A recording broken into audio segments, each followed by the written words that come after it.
నమస్తే నాయకుడు గారు. ఢిల్లీలో భారీ పేలుడు సంభవించింది సార్. ఎర్రకోట మెట్రో స్టేషన్ వద్ద పార్క్ చేసిన కారులో జరిగిన ఈ బ్లాస్ట్ కారణంగా 9 మంది చనిపోయారు. ఈ ఘటనతో దేశమంతా హై అలర్ట్ ప్రకటించిన పరిస్థితి. పేలుడుకు కారణం ఏంటో ఇప్పటికిప్పుడు చెప్పలేం. అన్ని కోణాల్లో దర్యాప్తు చేస్తూ ఉన్నాం. వాస్తవాలను ప్రజల ముందు ఉంచుతాము అని చెప్పేసి కేంద్రం చెబుతోంది. అంటే ఉగ్ర చర్య కాదా అనేది ఇప్పటికైతే స్పష్టత రాలేదు సార్. ఈ చర్య ఎవరి పని అయి ఉంటుంది? ఈ పేలుడు స్పష్టత రాలేదన్నకన్నా ప్రభుత్వ సంస్థలు ఇంకా స్పష్టత ఇవ్వలేదు. కానీ తాజాగా మీడియా కథనాలు చూసినా, అది జరిగిన మోడస్ ఆపరెండై చూసినా ఇది ఖచ్చితంగా తీవ్రవాద చర్యలాగానే అనిపిస్తోంది. బట్ నేను ఎక్స్పర్ట్ కాదు. We'll have to wait till the official version comes. ఎందుకు అంటే మొదట్లో ఏమనుకున్నారంటే ఇది సిఎన్జి వెహికల్, ఇది హోండా i20. సో ఆ సిఎన్జి బ్లాస్ట్ వల్ల జరిగి ఉండవచ్చు అని ఒక అనుమానం వ్యక్తమైంది. కానీ ఇప్పుడు తాజాగా సీసీటీవీ ఫుటేజ్లు వస్తున్నాయి. అంతకుముందు ఇది 3 గంటల పాటు పార్కింగ్ చేసి ఆ సమయానికి అరౌండ్ 7 కొద్ది నిమిషాల ముందు కరెక్ట్గా రెడ్ లైట్ సిగ్నల్ దగ్గర రెడ్ ఫోర్ట్ దగ్గర ఇది పేలింది. దీని ట్రెండ్ చూస్తుంటే ఇప్పటి వరకు ఇది ఖచ్చితంగా సూసైడ్ బాంబర్, ఆత్మాహుతి బలగాలకు సంబంధించినటువంటి తనను తాను పేల్చుకొని ఒక బీభత్సాన్ని సృష్టించినట్లుగా అనుమానాలు వ్యక్తమవుతున్నాయి. ఈవెన్ ఎందుకు ఆ అనుమానాలు వ్యక్తమవుతున్నాయంటే, మీకు ఇది జరిగిన ప్లేస్ చూస్తే రెడ్ ఫోర్ట్ దగ్గర ఇది very popular tourist location. Of course high security area కూడా. సాధారణంగా తీవ్రవాదుల లక్ష్యం ఎప్పుడు కూడా ఏంటంటే మ్యాక్సిమం నష్టాన్ని కలిగించాలి.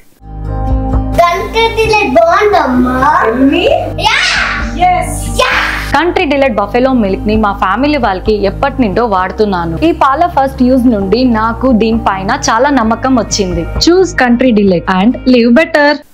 అంటే వారు ఇలాంటి సూసైడ్ బాంబర్లు ఎప్పుడు కూడా బాగా క్రౌడెడ్ లొకాలిటీస్కి వచ్చి పేల్చుకుంటారు. ఎందుకంటే దానివల్ల మీకు కొలేటరల్ డ్యామేజ్, ఎక్కువ నష్టం జరగటానికి అవకాశం ఉంటుంది. సిఎన్జి బ్లాస్ట్ అయితే ఆ స్థాయిలో 2-3 కిలోమీటర్ల వరకు కూడా ఆ ఎక్స్ప్లోజన్ వినబడింది అని సమాచారం. దాని 2-3 కిలోమీటర్స్ వరకు మామూలు విషయం కాదు. సో చుట్టూ ఉన్న అనేక వాహనాలు పేలాయి. సో అందువల్ల ఇప్పటివరకు మీడియాలో వస్తున్న కథనం ప్రకారం అమోనియం నైట్రేట్ కూడా వాడారు. అందువల్ల ఇది సిఎన్జి యాక్సిడెంట్ కాదు అనేది ఇప్పటి వరకు వస్తున్న అనుమానం. అఫ్కోర్స్ ప్రభుత్వం రకరకాల కారణాల రీత్యా చాలా ఆచితూచి వ్యవహరిస్తోంది. తొందరపడి ఇది వెంటనే తీవ్రవాద చర్యలను కామెంట్ చేయడం లేదు. మేము అన్ని యాంగిల్స్లో దీని విచారణ జరుపుతున్నామంటున్నారు. ప్రధానమంత్రి వ్యాఖ్య చూసినా, హోంమంత్రి వ్యాఖ్య చూసినా మీకు కొంత గంభీరంగా కనబడుతుంది తప్ప గతంలో లాగా ఇది తీవ్రవాద చర్య, పిరికి పంద చర్య, వీళ్ళు ఎక్కడున్నా పట్టుకుంటాం, వదిలివేయం, వీడు సరిహద్దు ఆవలున్నా వీడిని అంతు చూస్తాం, ఇలాంటి స్టేట్మెంట్లు ఇంకా రావడం లేదు. ఇప్పటి వరకు ప్రభుత్వం కూడా కాస్త ఏంటి ఇలా ఎందుకు జరిగింది అని ఆలోచిస్తున్న తీరు కనబడుతుంది. అందువల్ల ఇప్పటికీ ఒక బలమైన పొలిటికల్ నరేటివ్ అయితే ఎమర్జ్ కాలేదు. కానీ ఇండికేషన్ చూస్తే crowded locality, nature of explosive లాగా అమోనియం నైట్రేట్ వాడారు అని అనిపిస్తోంది. ఆ మోడస్ ఆపరెండై ఒక వ్యక్తి ఇప్పటి వరకైతే ముందు ఒక్కడే డ్రైవింగ్ సీట్లో ఉన్నతను అన్నారు. ఇప్పుడు వెనకాల తర్వాత ఒక మాస్క్ వేసుకున్న వ్యక్తి కూడా ఉన్నాడు అని అంటున్నారు. సో అందువల్ల ఇంకా మనకు పూర్తి పిక్చర్ రావడం లేదు. కానీ జరిగిన తీరు, అది దాని మోడస్ ఆపరెండై అంటే విధి విధానం, అనుసరించిన విధి విధానము, వాడినటువంటి పదార్థము, వీటిని చూస్తే క్లియర్గా ఇది తీవ్రవాద చర్యగానే ఇప్పటివరకు మీడియాలో వస్తున్న కథనాలు. సో దీనిపైన మీకు నేషనల్ ఇన్వెస్టిగేటింగ్ ఏజెన్సీ NIA విచారణ మొదలుపెట్టింది. మీకు ఫోరెన్సిక్ సైన్సెస్ ల్యాబొరేటరీ FSL నివేదిక వస్తుంది. సో ఆల్రెడీ కొంతమందిని అదుపులో కూడా తీసుకున్నారు. ఎందుకంటే ఈ కారు గత కొన్ని రోజుల్లో, కొన్ని నెలల్లో అనేక ఓనర్లు మారారంటున్నారు. కొంతమంది ఆ ఓనర్లను ఈవెన్ అదుపులోకి కూడా తీసుకున్నారు, పాత ఓనర్లను విచారణ జరుపుతున్నారు. సో ఈ విచారణలో మనకు పూర్తి పిక్చర్ వస్తుంది, ఇది ఎవరి పని, తీవ్రవాద పనేనా. ఇప్పటి వరకు ఇండికేషన్ అయితే ఇది యాక్సిడెంట్ కాదు అని, దీని ఇండికేషన్స్ అంటే మనకు నేషనల్ మీడియాలో కూడా చాలామంది ఎక్స్పర్ట్స్ ఈ రంగంలో అనుభవం ఉన్నవారు దీని తీరుతెన్నుల్ని బట్టి అంచనా వేసేది ఇది ఖచ్చితంగా తీవ్రవాద చర్య అని. తీవ్రవాద చర్య అయినప్పుడు దీని లింక్స్ ఎక్కడ ఉన్నాయి, ఇది సరే ఎవరు కుట్ర, దీని వెనకాల ఉన్న కుట్రదారులు ఎవరు, ఇది ఏ స్థాయిలో దీనికి కుట్ర పన్నబడింది అనేది నెక్స్ట్ స్టేజ్కి వస్తుంది. బట్ టైమింగ్ అరౌండ్ 7 o'clock ఆ ప్రాంతం, చాలా పెద్ద ఎత్తున జనం రద్దీ ఉండేటువంటి ప్రాంతం, హిస్టారిక్ టూరిస్ట్ సైట్ సమీపంలో, సిగ్నల్ సమీపంలో పేలడం, కరెక్ట్గా సిగ్నల్ దాకా వచ్చాక పేలింది. ఎందుకంటే సిగ్నల్ దాకా వచ్చాక చాలా వెహికల్స్ ఉంటాయి పక్క పక్కనే, మీకు running vehicle, slow moving vehicle అది, అంటే చాలా క్లియర్గా డ్యామేజ్ ఎక్కువ జరిగే అవకాశం ఉంటుంది. ఇప్పుడు పార్కింగ్లోనే పెట్టిందైతే సాధారణంగా ప్రాణ నష్టం ఉండదు, ఎందుకంటే అన్లెస్ పార్కింగ్ అప్పుడే చేస్తున్న వ్యక్తులైతే వాహనాలు దెబ్బతింటాయి తప్ప ప్రాణ నష్టం ఉండదు. అందువల్ల ఇది పార్కింగ్ నుంచి తీసి వెంటనే స్లో మూవింగ్లో ఉంది, సిగ్నల్ దగ్గరికి వచ్చడంతోనే పేలింది. సో దాని ఇండికేషన్ ఏంటి, ఇది డెలిబరేట్గానే జరిగి ఉండవచ్చు అనేది అంచనా. సో ఇప్పటివరకు బిల్డ్ చేస్తున్నటువంటి స్టోరీ ఏంటంటే జరిగిన తీరు బట్టి, ఆ వాడిన పదార్థాలను బట్టి, వీటికి వస్తున్న అనుమానాలను బట్టి, సంకేతాలను బట్టి చెప్తున్నది. బట్ అధికారికంగా ప్రభుత్వం చెప్పాలి అన్నీ.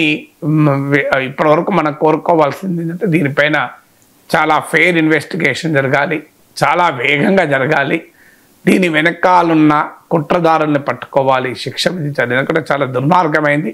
అందులో మనము పహల్గాం లాంటి దాడులు చూసాం, అదేమో జమ్మూ కాశ్మీర్లో జరగడం వేరు, మీకు దేశంలోని ఇతర ప్రాంతాలు జరగడం, అందులో ఢిల్లీలో దేశ రాజధానిలో జరగడం వేరు. సో అందువల్ల దేశ రాజధాని అంటే సాధారణంగా హై సెక్యూరిటీ ఉంటుంది. ఈ రెడ్ ఫోర్ట్ ఏరియా కూడా హై సెక్యూరిటీ ఉన్నటువంటి ప్రాంతం. సో ఇంతకాలం భారత ప్రజలు భయాందోళనలో బతకాలి అని కూడా వాళ్ళ ప్రతిపక్షాలు ప్రశ్నిస్తున్నాయి.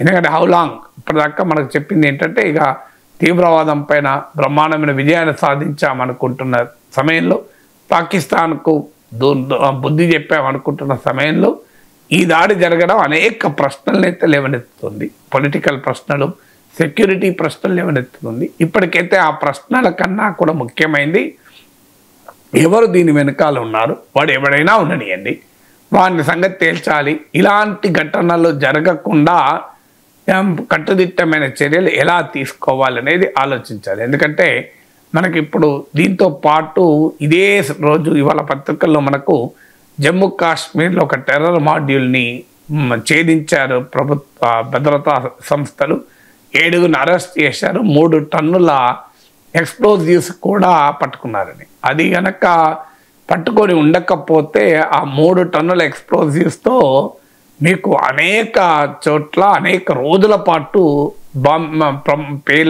ఎక్స్ప్లోజన్స్ క్రియేట్ చేసే అవకాశం ఉంటుంది.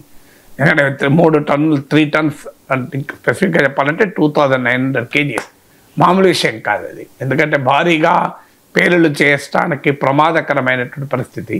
దాన్ని జమ్మూ కాశ్మీర్లో ప్రభుత్వాలు ఛేదించాయి. ఎందుకంటే ఇది జైషీ మహమ్మద్తో లింక్ అయి ఉన్నటువంటి టెర్రర్ మాడ్యూల్ అని కూడా అంటున్నారు. అయితే ఇప్పటి వరకు జమ్మూ కాశ్మీర్లో భద్రతా బలగాలు ఛేదించిన టెర్రర్ మాడ్యూల్కు ఈ ఢిల్లీలో జరిగిన సంఘటనకు లింక్ ఉందని ప్రభుత్వం చెప్పలేదు. ఇప్పటివరకు లింక్ అయితే ఎస్టాబ్లిష్ కాలేదు.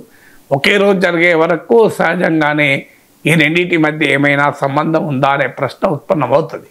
ఎందుకంటే కరెక్ట్గా మరి ఆ జమ్మూ కాశ్మీర్లో జరిగిన కుట్రలో భాగమేనా ఇది అని ఇప్పటివరకు కాకపోవచ్చు. ఇంతవరకైతే అది ఎస్టాబ్లిష్ కాలే. అంటే ఆ 2 సేమ్ డే జరిగిన ఈ బ్లాస్ట్కు జమ్మూ కాశ్మీర్లో ఛేదించబడిన టెర్రర్ మాడ్యూల్కు లింక్ ఉంది అనేది ఎస్టాబ్లిష్ అయితే కాలేదు. అన్లెస్ ప్రభుత్వం చెప్పది మనం కంక్లూషన్కు రాలేము. ఇది ఫరీదాబాద్లో దీనికి కుట్ర జరిగి ఉంటుంది అని కూడా సమాచారం వస్తుంది. అందువల్ల ఇప్పటి వరకు ఉన్న సమాచారం ఇది. అంటే ప్రభుత్వం ఇట్లాంటి విషయాలు మనం అనవసరపు ఎగ్జాగరేషన్లకు పోయి బాధ్యతారహితంగా ప్రజల్లో భయాందోళన క్రియేట్ చేయకూడదు. We should not marketing fear అనేది మంచిది కాదు మీడియాకు. సో మీడియా ఈ సమయంలో తమ కమర్షియల్ యాంగిల్, ఐబాల్స్ క్యాచింగ్ కొరకు, వ్యూస్ కొరకు, రేటింగ్ల కొరకు వ్యవహరించకూడదు. ఎందుకంటే మీడియా కూడా ఒక సామాజిక బాధ్యత ఉంటుంది. సమాజంలో లేని భయాందోళనల్ని సృష్టించకూడదు. పరిస్థితి దిగజారకుండా ఉండేలా జాగ్రత్త కూడా పడాలి. కనుక ప్రభుత్వం ఇస్తున్నటువంటి సమాచారం, నిపుణులు చెప్తున్న అంశాల ఆధారంగా ఇప్పటి వరకు ఉన్న సమాచారమే. Let us still wait. Government నుంచి పూర్తి స్థాయిలో క్లారిటీ వచ్చేదాకా ఆగుదాం.